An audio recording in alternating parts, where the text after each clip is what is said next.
안녕하세요. 반갑습니다. 봄, 여름, 가을, 겨울 김종진입니다. 이렇게 먼 곳에 가득 메우신 여러분들께 진심으로 감사드립니다. 오늘 봄, 여름, 가을, 겨울 2집이 나온 지 35년 되는 날이에요. 정확한 날은 기억은 못하지만 정확한 주는 기억을 합니다. 지금으로부터 35년 전에 10월 셋째 주에 앨범이 나왔거든요.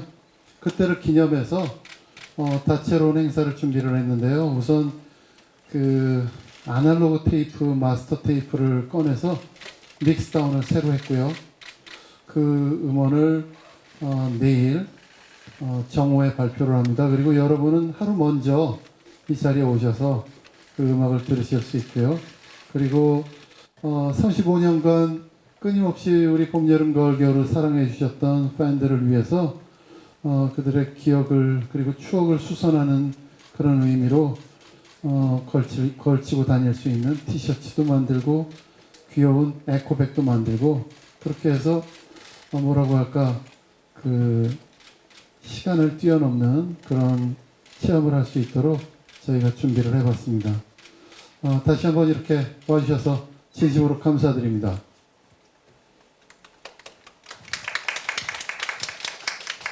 봄, 여름, 가을, 겨울 2집에 대해서 말씀을 드리자면요. 아마 지금까지 나온 앨범 중에서 앨범 타이틀이 가장 긴 제목을 갖고 있는 앨범이 아닐까 생각이 되는데요. 앨범 제목은 나의 아름다운 노래가 당신의 마음을 깨끗하게 할 수 있다면 이고요. 영어 제목은 훨씬 간단하고 짧습니다. This is my song for you. 그게 어떤 이의 꿈이라는 곡이 시작될 때 여성분이 This is my song for you 하죠.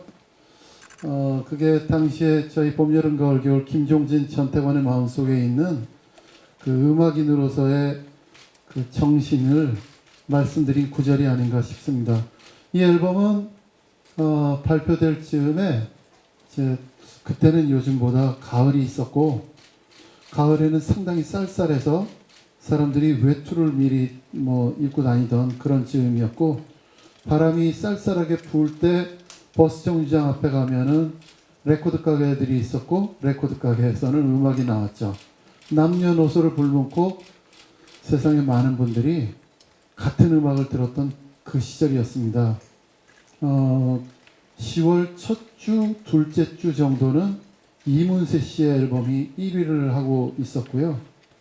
그때는 이제 레코드 가게마다 신보가 나오면은 기대되는 앨범 또는 여러분의 주문이 많이 들어온 앨범 그런 것들을 차트로 만들어서 이렇게 만드는데요. 걸어 놓는데요. 그 저희 앨범이 나온 셋째 주에 이문세 씨의 앨범을 가뿐싸 이렇게 이기고 바로 1위로 등극을 했어요. 일주일 정도 잘 달리다가 네 번째 주에 이승철 씨 앨범 나오니까 저희가 확 밀리더라고요. 하지만 그로부터 약 1년 이상 여러분들께서 크게 사랑을 해주셔서 당시에 있었던 유명한 언더그라운드 그리고 방송 횟수 앨범 판매 전부 집계를 해서 만들었던 차트가 있었는데요. 혹시 아시나요? 뮤직박스 차트라고 있었는데 거기에 상당히 오랫동안 특히 내 품에 안겨라는 곡은 뮤직박스 차트에 1위도 했었고요. 신기하게 여러분이 잘 알고 계시는 어떤 이의 꿈은 1위를 못했어요. 하지만 나이트클럽 춤을 부르는 장소에서는 어떤 이의 꿈이 거의 한 1, 2년간 굉장히 많이 들려졌다고 하고요. 그리고 차트 그리고 언더그라운드 무슨 그런 데는 그랬지만 그 당시에 연주곡이 앨범에 들어가는 걸 찾기가 쉽지 않았는데 이 집 앨범에는 3곡의 연주곡이 들어가 있습니다. 그 중에서 여러분이 정말 사랑해 주셨던 곡은 앨범 마지막 곡인 못다한 내 마음을 이라는 곡이 있었어요. 그 곡은 아마 대한민국의 직장인 밴드 대학생 밴드 멤버로 기타리스트였다면 연주하지 않았던 사람은 없을 정도로 여러분의 큰 사랑을 받았던 그런 곡이었고요. 그리고 연주곡 중에서 또 그대 별이 지는 밤으로라는 곡이 그 당시에는 CD가 나오지 않았던 시기거든요. 1989년에는 오직 이 LP만 있었던 시대예요. 그런데 그래서 당연히 A면, B면이라는 게 너무 자연스러웠고 또 그 카세트 테이프도 A면, B면이 있었죠. B면 첫 번째 곡이 또 연주곡이었는데 그대 별이 지는 밤으로라는 어쿠스틱 기타와 색스폰으로 함께 연주하는 곡인데 그 곡이 또 연인들 사이에서 굉장히 인기를 끌었던 그런 기억이 납니다. 어떻게 보면 그 앨범 전체에 그 대부분의 곡이 여러분의 큰 사랑을 받으면서 언더그라운드의 음악이 이렇게 온그라운드로 부상하는 그런데 큰 기여를 한 앨범이 아닌가 그렇게 생각이 되고요. 이 앨범이 정말 잘 돼서 그 인기를 얻어서 그때 국내 최초로 억대 광고도 저희 봄, 여름, 가을, 겨울에 찍었던 기억이 납니다.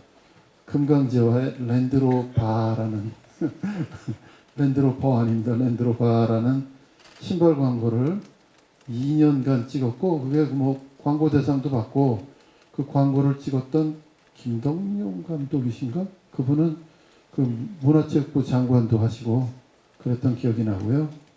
또 그렇게 말하자면 이 앨범을 잘 만들 만한 충분한 능력이 있는 팀이구나라고 믿음이 가니까 그 과거에는 없었던 그 라이브 앨범, 국내 최초의 라이브 앨범도 제작해서 만들게 됐던 그런 원동력도 됐고요.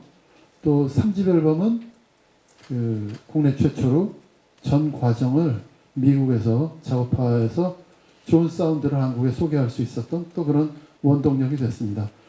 지금에야 뭐 정말 한국 음악이 전 세계에서 가장 사랑을 받고 가장 핫한 그리고 뭐 음악적으로도 기술적으로도 모든 면에서도 사랑을 받는 앞서가는 음악이지만 1989년은 그렇지가 않았어요. 한국 음악은 해외 것을 귀 기울여서 빌려오기가 급급했고 그리고 그럼에도 불구하고 기준이 없었기 때문에 어떤 게 좋은 소리를 내는지 어떤 그런 기준이 없었기 때문에 참 척박했던 시기였던 걸로 기억이 되는데요. 저희 봄, 여름, 가을, 겨울은 아무래도 가수가 아니라 뮤지션 출신의 그런 밴드였기 때문에 조금 더 음악에 집중할 수 있었고 음악에 더 많은 부분을 비중을 둘 수 있었기 때문에 이 사운드를 만드는데 좋은 사운드를 만드는데 엄청 시간과 열정을 투자했던 기억이 납니다. 그래서 그 레코딩 스튜디오를 여기저기 전전을 하면서 최병철 기사라는 당시의 엔지니어분과 작업을 했고 그 어떤 이의 꿈이라는 곡에서 나왔던 그 독보적인 사운드 뭐 그런 악기의 소리, 분리도, 보컬의 어떤 앞으로 톡 튀어나오는 소리 같은 것들이 그 당시에는 그 레코딩 스튜디오의 엔지니어들한테 큰 영감을 줬고 그 이후에 한국 음악계의 어떤 사운드, 편곡법 그런 거를 발전시키는 데에도 큰 기여를 했다라는 자부심을 갖고 있습니다. 오늘 그래서 여러분을 이렇게 모시고 자리를 갖는 이유는요. 그 당시에 저희가 만들었던 그 LP 사운드를 들려드리고 내일 발매하는 그 음원은 뭐가 다른지 조금 더 직접 체험해 보시고 귀로 들으시고 기사를 적으실 수 있도록 잠깐이나마 사운드 비교를 해볼 수 있는 그런 시간을 가져봤어요. 그때도 굉장히 좋은 사운드를 냈다고 LP가 여러분의 사랑을 많이 받았고, 그리고 그 이후에 그 한국 백대 음반이라는 그 뭐 공인된 거는 아니라고 생각되지만 굉장히 그 백대 음반을 선정한 위원들이 한국 음악계를 이끌어가는 그런 대단한 힘이 있는 평론가, 기자분들, 그리고 뭐 뮤지션은 참가를 하지 않았지만 음악 제작자들, 그런 분들이 선정한 백대 음반 선정이 한국 음악사에 총 3번 있었던 걸로 기억이 되는데요. 백대 음반에 3번 모두 100대 음반 안에 들었던 앨범이었는데요. 아마 혁신적인 사운드, 그리고 편곡법, 그런 것도 있지만 저는 노랫말이 갖고 있는 힘도 아마 여러분을 그 100대 음반에 이 음반을 꼽을 수 있게 만든 어떤 계기가 되지 않았나 싶습니다. 그래서 말씀드리자면 그 어떤 이의 꿈이라는 곡은 그 당시 한 10년간 있었던 좋은 노랫말상이라는 그 뭐 상이 있었는데 두 번째 해에 좋은 노랫말상을 수상한 곡이고요. 이 곡이 유튜브라든지 뭐 그런데 끊임없이 계속 여러분들이 그 다뤄주는 소재이기도 한 이유는 바로 노랫말이라고 생각합니다. 그 당시에도 그 꿈에 대해서 얘기를 하는 곡들이 그 당시엔 특히 많았던 것 같아요. 그런데 그 꿈이라는 주제는 지금까지도 한 번도 빼지 않고 특히 그 젊은 사람들, 미래가 더 많이 남아있는 사람들한테는 정말 중요한 단어 하나를 꼽아라 그러면은 꿈이라고 할 수 있습니다. 그런데 그 꿈, 나는 누굴까? 내일을 꿈꾸는가? 혹 아무 꿈 없지 않은가? 그런 질문이 노랫말에 담겨 있는 게 여러분을 많이 흔들었던 것 같습니다. 먼저 그 당시에 나왔던 이 앨범은 초반이에요. 그 앨범이 맨 처음에 나오면은 기획사무실에서 이거를 뭐 한 2,000장 정도 받죠. 그러면 홍보반으로 쓰기도 하고 구멍을 뚫어서 저희 그 가수들이 뭐 몇백 장 가져가서 주변 분들한테 선물을 드리는데 그 저희 대학교 선생님한테 교수님한테 선물을 드리려고 준비를 했다가 끝내 찾아뵙지 못하고 그분은 세상을 떠나서 제가 아직도 갖고 있는 그런 앨범인데요. 이 앨범을 꺼내서 여러분들께 들려드리겠습니다. 아무래도 제일 많이 알려진 곡이 어떤 이의 꿈이니까 어떤 이의 꿈 한번 들려드리겠습니다. 오랜만에 하는데 많이 들으셨던 곡이죠. 정스럽고 좋죠. 이 앨범을 지난 4월부터 제가 직접 믹싱에 참여를 해서 3개월간 스튜디오를 거의 뭐 통으로 쓰다시피 하면서 믹스를 했습니다. 그냥 믹스를 했다라는 게 요즘 분들한테는 그 음악을 들으시는 분들한테는 와서 닿지 않을 수가 있는데요. 보통 리마스터링이라는 말은 흔히 많이들 쓰시죠. 이 음악을 그대로 가져다가 스튜디오에서 좀 이렇게 좋게 만들면은 리마스터링이고요. 저희는 뉴 믹스를 했는데요. 그 당시에 썼던 아날로그 테이프를 스튜디오에 가져와서 완전히 새로 풀어서 새로 믹스를 했습니다. 그 믹스의 기준은 과거의 음악을 그대로 쓴다. 그리고 그대로 쓰되 수선을 해서 지금 들어도 그 어떤 음악보다 뒤떨어지지 않고 오히려 더 힙해서 힙스터들이 이렇게 내가 좋은 음악이야 라고 추천할 수 있을 정도의 그런 음악으로 만들어 본다 라는 기준이었고요. 그리고 과거의 거를 너무 고집하지는 않았습니다.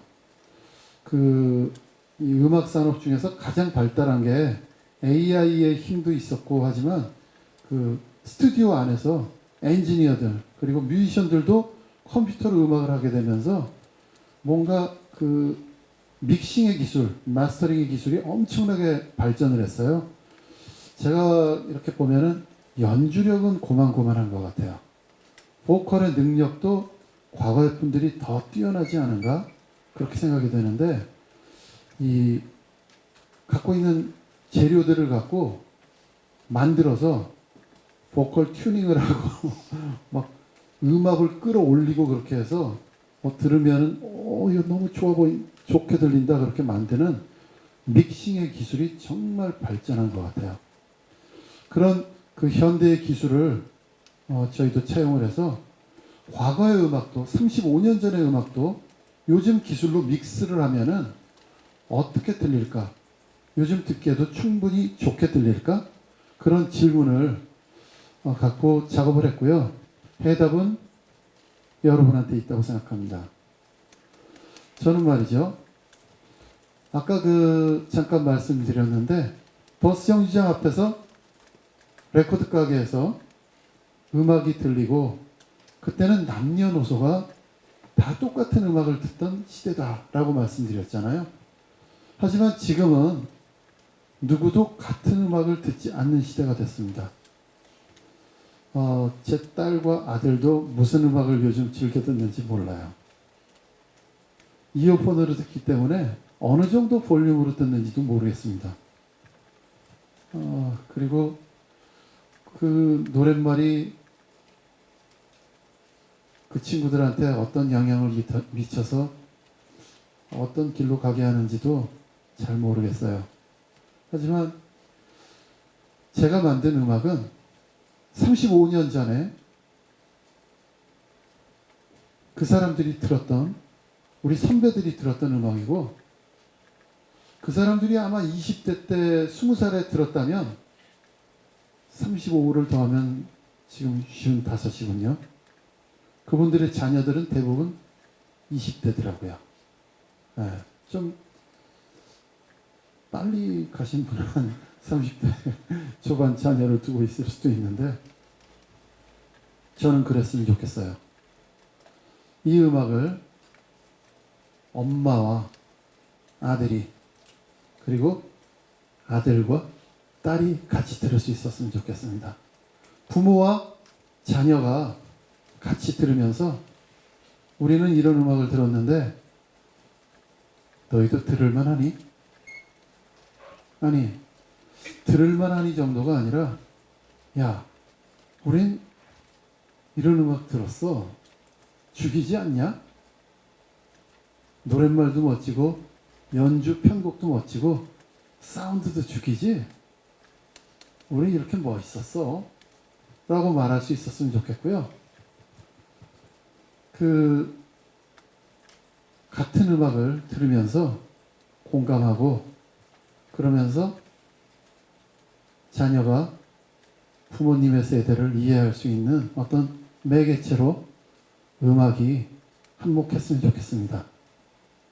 그리고 그런 전통이 생기면 아마 지금 20대 청년들도 언젠가 자기의 다음 세대와 같은 음악을 공유하면서 같이 토론도 하고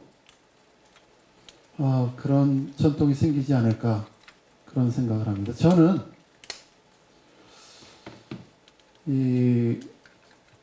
저희 2집 35년 전에 이 앨범을 만들 때를 작업을 하면서 돌아가 볼 수 있었어요. 그때는 저 김종진이 그리고 전태관이 20대 후반이었는데요. 뭐라고 할까? 그때는 매사에 정신이 있었던 시대였던 것 같습니다. 음악가의 정신이 있었고요. 또 장사하는 분들은 상인 정신이 있었습니다. 뭐라고 할까, 좋은 물건을 값싸게 팔려고 노력했던 정신이 있었고요. 그 바닥에 뭐 정말 어려운 단어지만 긍휼의 정신이 죄송합니다.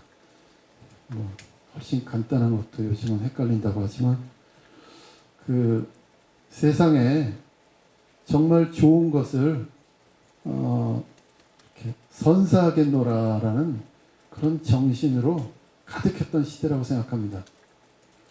그런데 지금은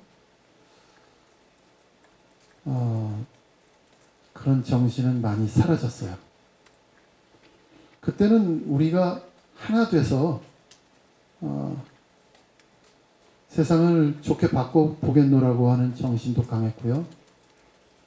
그리고 무슨 이야기나 물건이나 책이나 그런 게 나오면 책과 음악의 내용에 대해서 얘기를 했지 그 사변적인 얘기를 별로 안 했어요. 포커스가 강했던 뭐라고 할까 그런 부분에 있어서 정신력이 강했던 시대였습니다. 아마 그때 한강에 노벨상이 나왔다면 그 한강이 썼던 구절, 책의 내용, 그 구절들이 뭐 타고르의 구절들처럼 아포리즘이 돼서 막 나왔을 것 같은데 지금은 한강의 내용은 사라졌고 오롯이 번역을 누가 했대더라. 번역의 힘이 노벨상을 만들었대더라 그러면서 사변적인 얘기를 하죠. 저는 제가 바라는 점은 정말 이쁘게 그 에코백 선물 받으셨나요? 오방 귀엽죠. 35년 전에는 정말 귀엽죠. 오방 귀엽죠. 그렇게 썼어요. 진짜 귀엽죠. 귀여운 아이템들도 나오고 이제 CD 발매하고 뭐 LP 곧 뭐 몇 개월 뒤면은 나오고 그러면은 수집에 그 도락을 즐기시는 것도 중요하겠지만 음악을 많이 들어주셨으면 좋겠습니다. 이 사람들이 노래에서 음악에서 어떤 이야기를 담고 싶었고 어떤 마음으로 연주를 했고 그런 건지를 귀 기울여 들어주시면은 정말 감사하겠습니다. 누군가는 이런 제시를 계속 해 나가야 본질이 남고 사변적인 게 취미로 덤으로 남는 그런 세상이 되지 않을까 그런 생각이 들면서 여러분들 이제 그 정성껏 만들었던 음악을 들려드릴 시간인데요. 아까 어떤 예쁨 들으셨으니까 이번에도 어떤 예쁨 들려드리겠습니다. 들려드리는 순서는 이 곡 한 곡 다 들려드리고요. 그리고 잠깐 얘기를 나누고 한두 곡 정도 더 들려드릴게요. 아닙니다. 저는 믿습니다. 여러분 마음에 뭔가 울림이 분명히 전달됐을 거라고 믿어요. 저희 뭐 더 나누실 말씀이 많을 것 같긴 한데 기자님들도 궁금하신 점이 있으실 것 같으니까 기자님들 질문도 좀 받으면서 진행하도록 하겠습니다. 혹시 질문 있으신 분들 손 들어주시면은 마이크 전달해 드리겠습니다.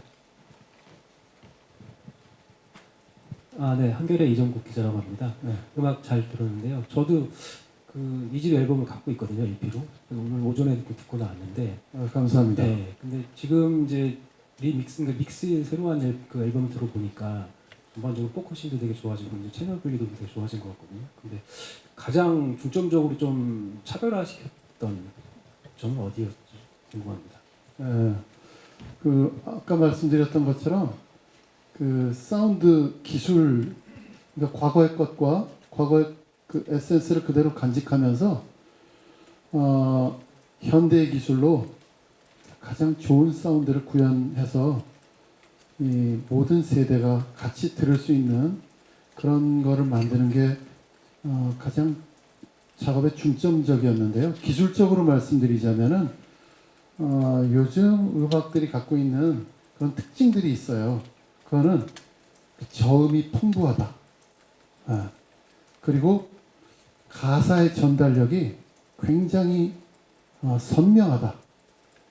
그거는 이제 기술적으로 뭐 한 3.5km에서 4km 정도가, 그런데 그 부분이 올라가면은 굉장히 쏘게 들리는데 그거를 눌러주는 게 상당한 기술이고요.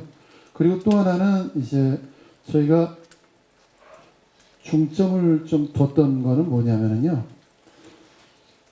과거에는 뮤지션들의 어떤 개별적인 연주도 굉장히 많이 들었던 시대예요.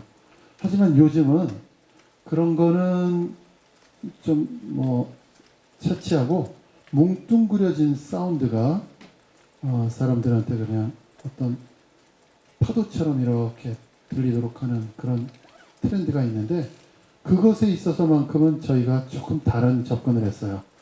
그러니까 개별적인 악기의 연주자들의 그런 연주 소리. 이 앨범은 정확하게 말하자면은 단 5명이 밴드로 연주를 했고요.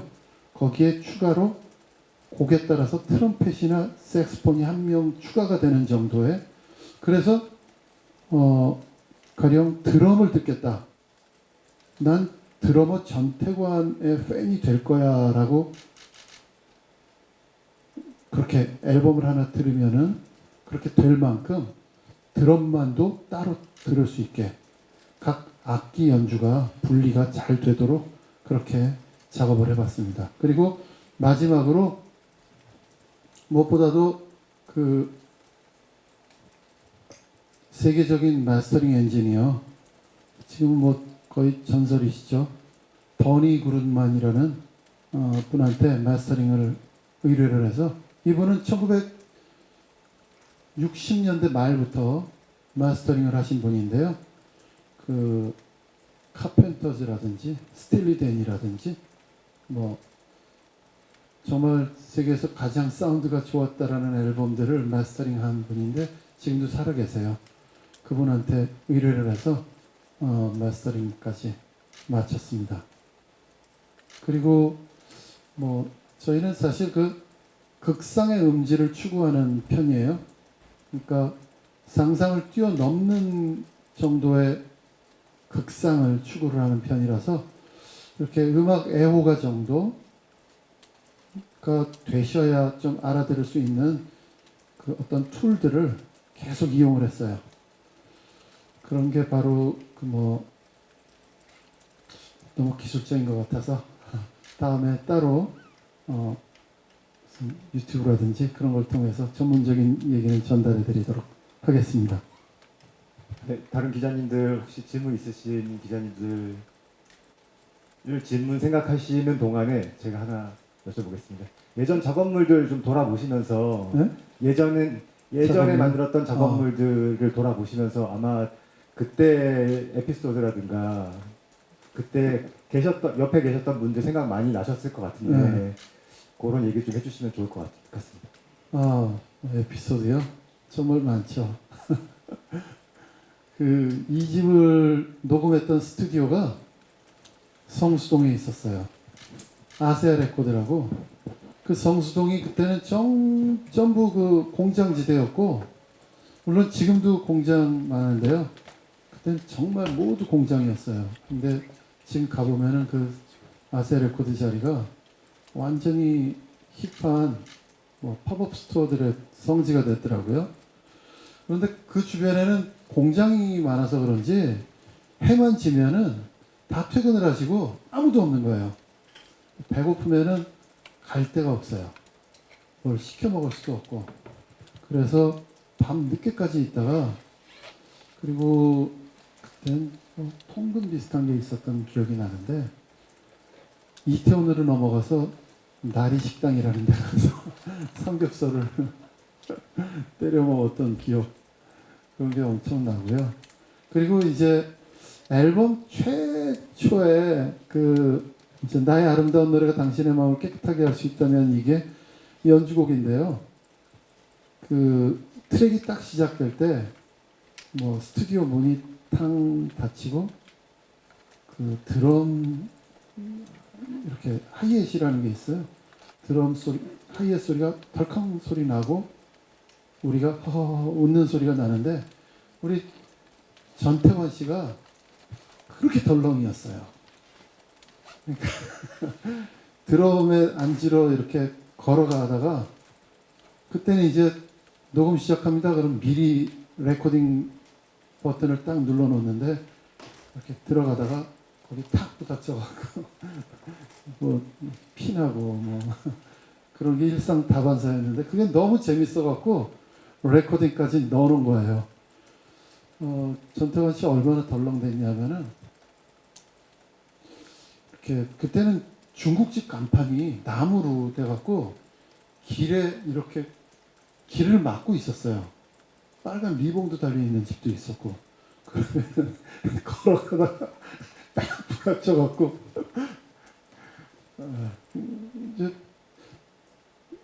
특히 연주를 하고 나면은 우리가 좀 하얘져요. 뭐라고 할까 그 연주로 인한 그 도파민 과다가 어떤 그런 상황이 생겨서 영적으로는 정신적으로는 안테나가 이만큼 펼쳐지는데 육체적으로는 완전 사그라들거든요. 그래갖고 전태환 씨 걸어갈 때 계속 간판 뭐 돌 뭐 그러면서 그래도 계속 부닥치고 그랬던 기억이 나고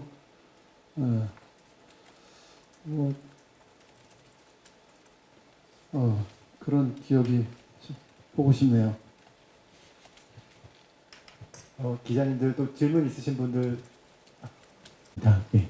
질문 두 가지가 있는데요. 첫 번째는 그 음악도 음악이었지만 커버도 되게 그 당시 파격적이어서 서도호 선생님이 하신 걸로 알고 있는데 그 커버 당시 좀 하셨을 때 좀 그때 일화 같은 거 들려주셨으면 좋겠고요.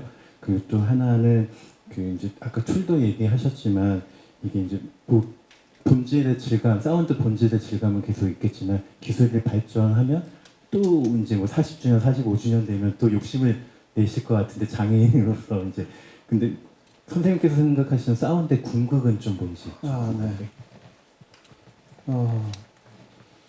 너무 좋은 질문을 주셨네요. 그 서도호 군 얘기를 해드리겠습니다. 그 전태관 군이 초등학교 어릴 때부터 가장 친했던 3인방이 있었는데 그 3인방 중에 한 명이 전태관 그리고 유재하 그리고 서도호 이렇게 세 명이었어요. 그 유재하 세상을 떠난 유재하 씨 뭐 여러분 너무 잘 알고 계시겠지만 전태관 씨도 안타깝게 재하를 먼저 만나러 갔고 서도호 군은 지금 세계적인 미술가로 내년 5월에 영국의 테이트 모던에서 단독 개인전을 한다고 하죠. 이 자켓 이외에 1집을 먼저 도가 만들어줬어요. 그런데 노란 앨범에 뭐 이렇게 도형이 들어가 있는 걸 갖고 와갖고 그때 제가 뒤지게 뭐라 그랬어요.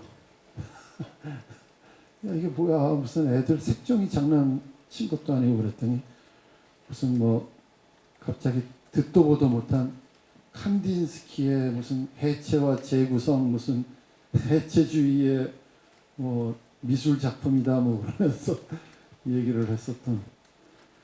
그리고 나서 이제 야 이거 너무 어려운 걸로 가지 마 철학적이다 그랬더니 두 번째 앨범을 이렇게 만들어 갖고 왔는데 정말 제 마음에 쏙 들었습니다.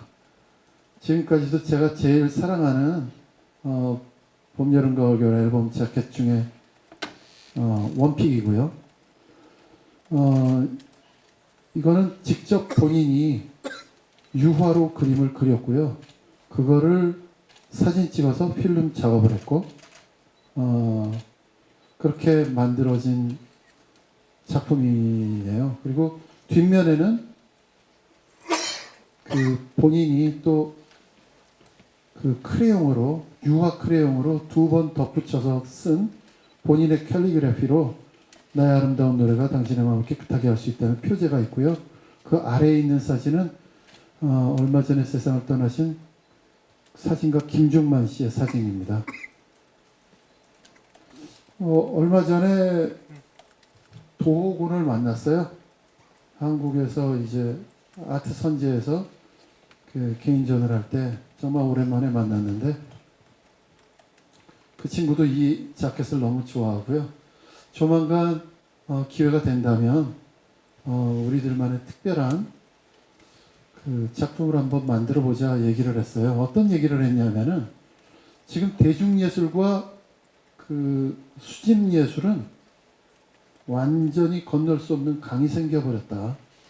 특히 그 미술 시장은 너무 부자들의 세상이 됐고 이 대중음악은 그냥 아무리 잘 만들어도 똑같은 값에 팔 수밖에 없는 세상이 돼버렸다.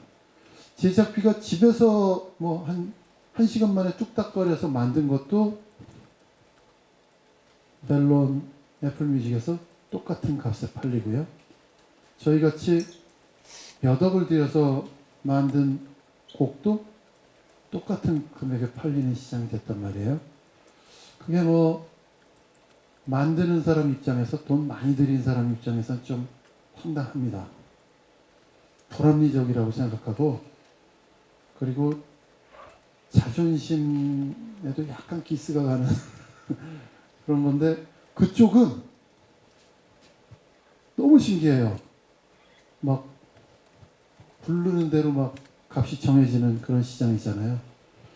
그런데 아마 음악을 들으시는 분들 중에서도 그쪽과 같은 호사를 누리고 싶은 호사라는 게 다른 게 아니라 자기 지갑에서 좋은 음악에 대해서 좀 인정을 하고 돈을 좀 써서 그 가치를 올려주고 싶은 심정을 갖고 계신 분들이 있을 거예요. 그런 분들을 위해서 미술계와 대중음악계의 어떤 콜라보레이션 작품을 한번 해보자. 그렇게 얘기를 했습니다. 제가 정말 좋아하는 미술가이고요. 그 친구는 작품의 어떤 그 뭐라고 할까 그 현대 피카소라고 할까 자신의 그 작품에 들인 시간도 엄청나고요. 기본기는 뭐 말할 거 없이 물어볼 필요 없이 대단하고요.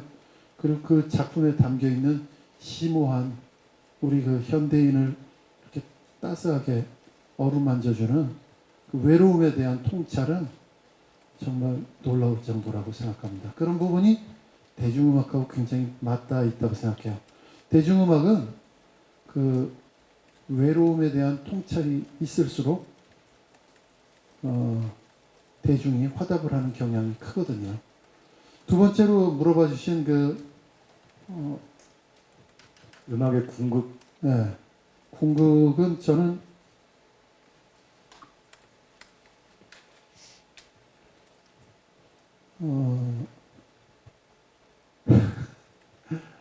현대 음악가들한테 좀 죄송합니다만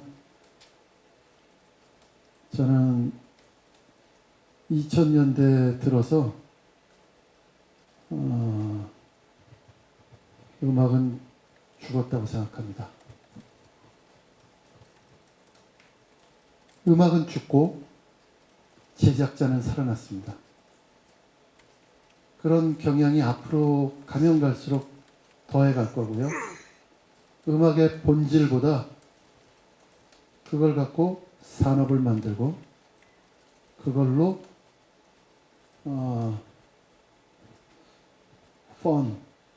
재미를 추구하는 그런 형태가 앞으로 계속 더해갈 거라고 생각을 하고요. 음악은 거기에 어떤 부가적인 어떤 부싯돌 정도의 역할 정도로 사그라들지 않을까. 그렇게 제가 미래학자는 아니지만 그걸 단적으로 보여주는 건 뭐냐면요. 200년 전의 음악을 한번 들어보세요. 바흐, 모차르트, 베토벤, 브람스, 그게 대중음악이었어요. 최고의 악기로 최고의 홀에서 단 한 번의 연주로 듣는 사람을 감동시켰던, 그리고 작곡도 편곡도 놀라운 그런 시대가 있었습니다. 시대가 지나서 1960년대 비틀즈 정도가 정말 아름다운 곡 만들었고, 8, 90년대 들국화 봄, 여름, 가을, 겨울 정도가 어떻게 해보려고 하다가 2000년 되니까 음악은 죽었습니다. 그래서 저의 궁극에 모든 음악의 근원은 과거에 있습니다. 이제는 사라져버린, 우리 모래알처럼 손가락 사이로 다 흘러나가버린 사라진 것들을 복원하고 다시 그 가치를 아는 사람들이, 장인급의 사람들이 혼신을 다해서 여러분들한테 과거의 거를 다시 재구성해서 들려드리는 그런 음악, 그런 것들을 많이 사랑해 주시면 감사하겠습니다. 네, 다음. 네, 안녕하세요. 저 파이낸셜 투데이 김영재 기자라고 합니다. 저 이제 7집에 이어서 이제 2집을 다시 믹스하셨는데요. 앨범 선정 기준이 좀 제가 보기엔 대중성인 것 같습니다. 왜냐하면 이제 중간에 실험적인 음악도 한번 시도하셨으니까요. 이제 앞으로 또 어떤 앨범을 뉴 믹스 하고 싶으신지 궁금하고요. 또 하나 질문은 이제 아까 이제 뭔가 모래알처럼 흘러나가버린 것들을 복원하고 싶다고 하셨는데, 봄, 여름, 가을, 겨울 외에도 뭔가 김현식 씨나 유지아 씨처럼 뭔가 과거 인연이 있던 분들의 앨범을 뉴 믹스하고 싶은 생각도 있으신지 궁금합니다.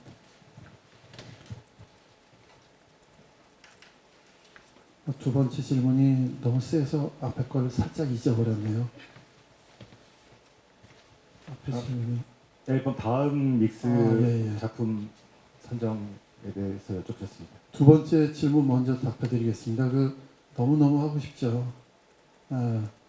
특히 함께 음악을 했던 그런 분들, 김현식, 유재하, 이승철, 박광현, 저의 시간이 함께했던 그런 분들의 음악이라면 정말 하고 싶지만, 제작자가 우리가 아니고 그 마스터 테이프들이 보존돼 있어야 된다라는 그런 조건이 따르거든요. 그래서 아마 한국에서 그 마스터 테이프를 다시 풀어서 뉴 믹스를 하는 거는 앞으로도 좀 접하기 힘든 작업이실 거예요.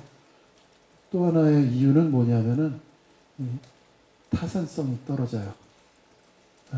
이게 하면은 제작비 꽤 많이 들어가는데, 듣는 거는 이게 나온다 그래서 히트곡이 되지 않는 한은 더 많이 안 들으시거든요.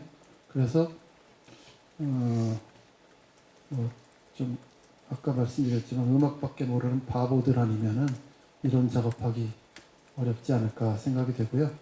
그 기준은 대중성도 있지만 이제 저희가 마스터 테이프를 안 갖고 있는 앨범이 2개가 있는데요.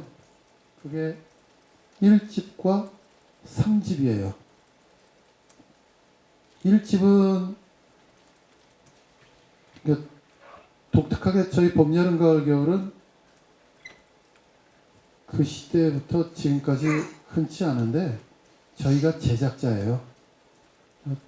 동화기획이라는 데에서 음반이 계속 나오고 했지만 저희가 제작을 해서 저희 판권을 모두 저희가 갖고 있고요. 그래서 이렇게 가능한데, 신기한 건 1집은 마스터 테이블 서울 스튜디오에 맡겨놨더니 한영애 누나가 전화가 왔어요. 어느 날. 종진, 지금 나 건널 수 없는 강 녹음하고 있는데 자기네 1집 앨범에다가 녹음하고 있어. 다 지워졌어. 그러는 거예요. 사라져 버렸습니다. 그거는 믹스를 새로 하고 싶어도 할 수가 없고요. 3집 앨범은 이제 그 전곡을 미국에서 했잖아요. 에크메 스튜디오라고 뉴욕에 있는 스튜디오에 그 마스터 테이프를 맡겨놨었는데 그걸 이제 한국에 갖고 와야 되는데 너무 무거운 거예요. 그리고 또 그때 이제 어떤 그 세관의 어떤 그 문제가 있어서 여기저기 알아봤더니 그 마스터 테이프 값은 뭐 한 200만 원에 불과한데 그 안에 들어있는 음원의 가치가 산정할 수가 없다.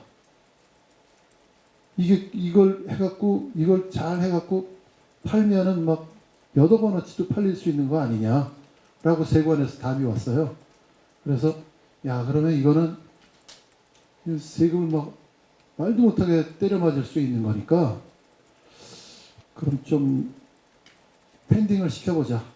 그래서 LA에 있는 전태관 씨 친척집 창고에 일단 보관을 하고 있었는데 그 집의 주인 할아버지가 돌아가시면서 그게 이제 우리 전태관 씨도 건강이 나빠지면서 소실됐어요. 그 이후에는 저희가 저희의 5집 앨범이 여러분이 알고 계실지 모르겠지만 한국 대중음악 중에서는 LP로 가장 마지막 LP가 생산됐던 앨범이에요. 물론 클래식에서는 더 나왔는지 모르겠는데 1995년도로 기억이 되는데 그때 이미 LP 공장들이 문을 닫으면서 그게 우리나라 마지막 대중음악 LP가 됐고 극소량 이렇게 제작이 됐고 판매는 거의 안 됐고 그렇게 되다 보니까 그 앨범이 LP가 엄청 그 중고가가 비싸게 거래가 되는 앨범이에요. 그래서 그거를 이제 아날로그 매니아들이 꼭 듣고 싶다 요청이 계속 오세요.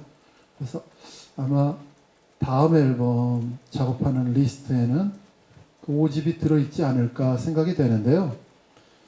이 2집 정도까지는 좀 믹스를 다시 하고 싶은 욕구가 굉장히 커요. 왜냐하면 그때 한국의 음악 기술이 굉장히 좀 낙후돼 있었고, 그래서 지금 만들면 굉장히 좋을 거라고 생각이 되는데 그 이후의 앨범들은 미국 가서 작업하고 막 최고의 엔지니어들과 뮤지션들과 작업을 한 거라서 지금 들어도 가히 세계적이에요. 그래서 믹스를 다시 해도 더 잘 나올지는 모르겠는데 어쨌거나 그것 또한 여러분의 몫이라고 생각합니다. 저희가 하는 작업은 항상 한정반을 발매하는 거고요. 그 이유는 정말 그 아날로그 그 고음질의 그 취미를 갖고 계신 분들의 도락을 위해서 제공을 하는 어떤 음악가의 정신이기 때문에 그렇습니다. 답이 됐나 모르겠습니다. 네, 저희가 시간 관계상 질문이 혹시 있으시면은 한 질문만 더 받고 마무리하려고 하는데요. 질문이 없으시면은 제가 마지막으로 한 개만 더 질문 드리고 인사 주최 측에서 이렇게 질문을 계속 요즘 아까 잠깐 말씀하셨는데 요즘 젊은 친구들이 봄, 여름, 가을, 겨울 음악을 다시 듣고 찾아서 듣고 발굴해 듣고 하는 얘기들을 많이 들었습니다. 근데 그 어린 친구들, 10대, 20대 친구들이 봄, 여름, 가을, 겨울 음악을 듣고 감상도 전해주셨을 것 같고 직접 만드신 30년 전에 곡을 만드신 분 입장에서는 그분들의 감상의 평가가 좀 어떻다고 생각하시는지 좀 듣고 싶습니다. 그 시티팝이라는 카테고리 안에 저희 곡들 몇 곡이 살금살금 들어가서 이제 여러분들의 플레이리스트에 계속 올라가고 특히 젊은 분들이 그렇게 음악을 즐겨주시는 부분이 너무 감사해요. 기분이 좋고요. 이런 앨범을 다시 뉴 믹스를 작업해서 계속 과거의 음악을 즐겨달라라는 저희 바람과 너무 부합하고 있습니다. 하지만 약간 부족하다고 생각해요. 저는 저희 봄, 여름, 가을, 겨울의 어떤 곡들은 그 시티팝의 범주에 들어가긴 하지만 과거의 기록들을 아마 찾아보시면 아시겠지만 저희 봄, 여름, 가을, 겨울은 데뷔했을 때부터 지금까지 일관적으로 늘 하던 말이 있어요. 봄, 여름, 가을, 겨울의 음악은 뭐라고 생각하십니까? 그때는 이제 퓨전이라는 뭐 퓨전 밴드 뭐 그렇게 하니까 락입니까 블루스입니까 뭐 이렇게 물어보시잖아요. 아마 답은 뭐 퓨전이라는 말을 듣고 싶으셨겠지만 라디오 DJ라든지 기자분들 이렇게 인터뷰를 하면 늘 그런 질문을 하시면 저희는 일관적으로 저희 봄, 여름, 가을, 겨울은 봄, 여름, 가을, 겨울류의 음악을 만들고 싶습니다. 라고 얘기를 했어요. 바둑에 빗대서 조치훈류, 서봉수류 그런 그들만의 어떤 수들이 있거든요. 그들만이 즐겨 써서 그 수를 딱 보면 이거 서봉수류인데 뭐 그런 게 있거든요. 근데 어느 구절만 딱 들어도 이건 봄, 여름, 가을, 겨울인데 후배들 음악가들이 들어도 이건 봄, 여름, 가을, 겨울류야 라고 말하는 그런 정도까지는 좀 즐겨주시면 감사하겠어요. 특히 일본의 무슨 뭐 야마시타 무슨 뭐 그런 음악은 뭐 사카모토 그런 음악은 엄청 그들만의 음악의 류가 있는 걸로 추앙을 하는데 한국에서 음악가로 이건 봄, 여름, 가을, 겨울 류야 들국화 류야 무슨 류야 라고 말하는 걸 들어본 적은 없어요. 그 정도로 들으시기에도 충분히 한 구절만 들어도 우리들만의 사운드의 개성이 있고 편곡법이 있으며 그 에피소드들 그들이 추구하고 싶었던 뭐 메시지 그리고 그들만의 스토리도 많으니까 지나간 선배의 음악들 하나의 캐터고리로 뭉뚱그려서 듣는 것도 감사하지만 이제는 조금 더 들고 파서 요즘 패션에는 그런 경향이 참 많습니다. 뭐 청바지, 뭐 일본의 무슨 코지마 지역에 가면 생지를 개발을 하는데 뭐 거기에서 만들어진 뭐 웨어하우스 진이 최고야, 뭐 캐피탈 진이 최고야, 뭐 그렇게 엄청 연구해서 하시는데 우리 한국 음악도 그렇게 하시기에 충분히 가치 있지 않은가 그렇게 생각되고요. 웃긴 얘기지만 시티팝이라는 말 제가 만든 거 아세요? 당시에 네이버에 있던 김홍기라는 친구가 네이버에서 어떤 장르의 음악을 그 과거의 음악을 젊은 친구들이 편안하게 들을 수 있는 일본의 하버드라는 팀이 있었어요. 그런 류의 음악을 한국 음악에서도 좀 이렇게 뭉뚱그려서 사람들한테 소개하고 싶은데 어떤 이름을 붙이면 좋을까 형 그렇게 물어봐서 몇 가지 얘기를 하다가 결국 종착지가 시티팝이 됐어요. 거기에 봄, 여름, 가을, 겨울이 숟가락을 얹는 정도는 좀 아닌 것 같습니다. 네, 저희 좀 준비된 시간이 좀 마무리돼서 마지막으로 김동희님 끝인사 듣고 저희 일정 오늘 마무리하도록 하겠습니다. 네, 오늘 저희 봄, 여름, 가을, 겨울 소식을 항상 먼저 알려주시고 애정을 갖고 이렇게 글을 써주시고 보도해 주시는 분들이 다 와주신 것 같아서 정말 감사의 마음으로 이 시간을 함께 했는데요. 제가 이 앨범 오늘 준비를 하다가 그 35년 전에 악보를 찾았어요. 그게 무슨 악보냐 하면은 그 당시에는 심의가 있었어요. 그래서 심의를 하려면 깨끗하게 적어서 깔끔하게 도장까지 적고 이렇게 악보를 잘 만들어서 제출을 하면 이걸 보고 이 음악이 괜찮은가 아닌가 판단을 한 뒤에 심의가 나야 음반을 발매할 수 있었던 시대거든요. 지금은 심의가 사라졌습니다. 세상이 참 많이 변한 것 같아요. 우리들이 마음껏 음악을 발표하고 즐길 수 있는 시대가 된 것 같은데요.